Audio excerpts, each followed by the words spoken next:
While Emma Thompson is one of the most celebrated British actresses, she is also a longtime activist. She's just returned from a trip to the Arctic aboard the Greenpeace ship, the Arctic Sunrise. I suppose the Inuit here are the front line, but actually we're here to defend them and ourselves, because if the Arctic melts, then we're all for it, as we know. We know if we don't keep the temperature of the Earth at 1.5 degrees, we're in big, big trouble. Earlier this month, Greenpeace Arctic Sunrise sailed to the town of Clyde River in the Canadian province of Nunavut. The town has been leading efforts against the oil industry blasting the Arctic in its search for oil and gas.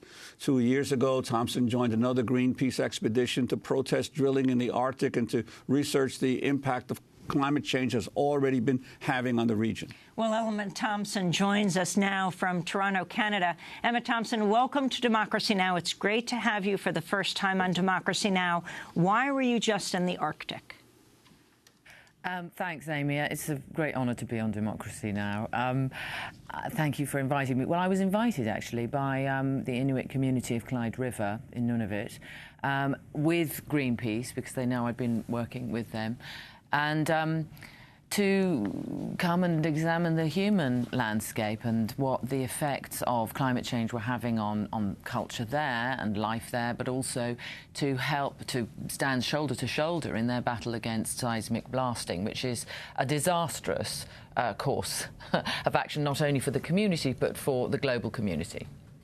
And what exactly is seismic blasting, and what's its purpose? Well, I'm glad you asked, because I knew about it, as it were.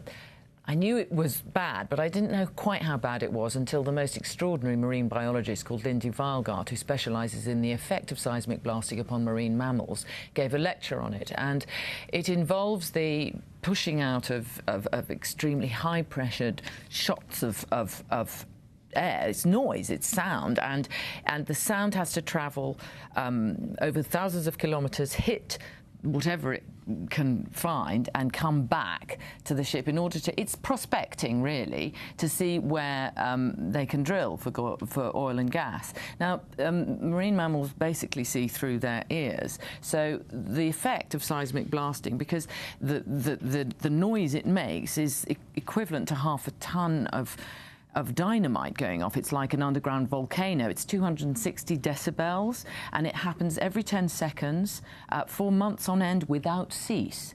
And so you can imagine the effect upon these large mammals who use their ears really to see, to communicate, to organise, to where it's how they live. So it's a disastrous thing. And of course, the ultimate irony is that the region is melting because of oil and gas being overused. So the oil and gas companies, instead of saying we have an eco disaster happening here, let's stop, are clapping their hands, piling in, prospecting for more of the stuff that melted the place in the first instance. So if you see what I mean, it's a kind of cataclysmic carousel of greed and destruction. And Emma Thompson, why did you choose to go with Greenpeace on the Arctic Sunrise?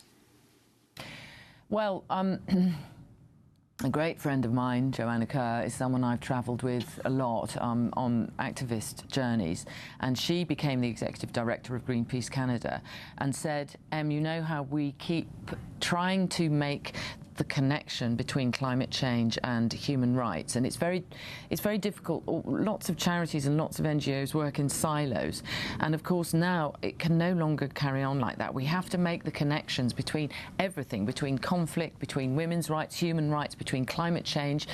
Everything is connected, and in a sense, I suppose, Greenpeace seems to me to be the organisation that's making those connections most successfully at the minute. And also, they had created a relationship with a community that they had previously wounded badly in the past. the campaign against the seal hunt, commercial seal hunting, had devastating impacts on the life of Inuit up in the north.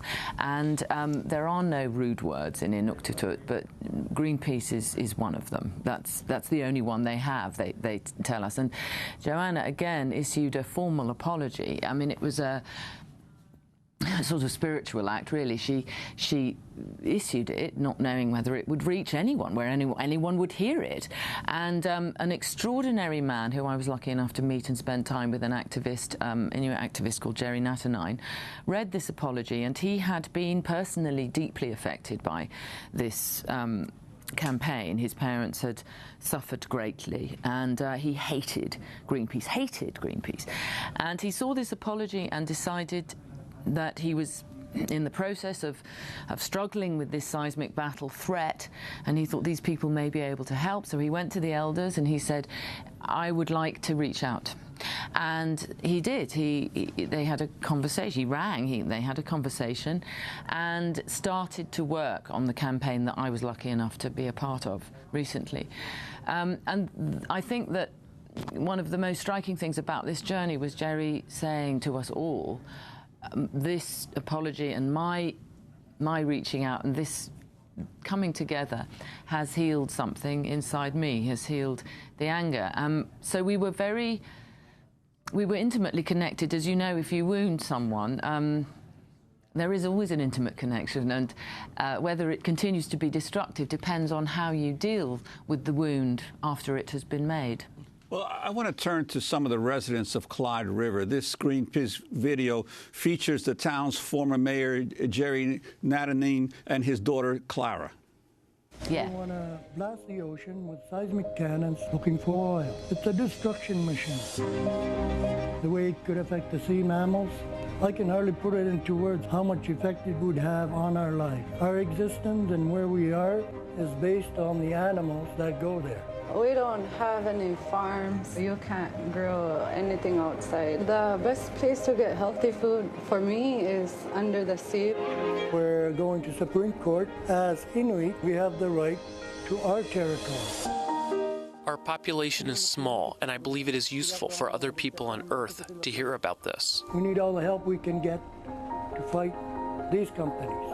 It builds up my spirit. For us to be heard and supported is phenomenal. I grew up in the Arctic.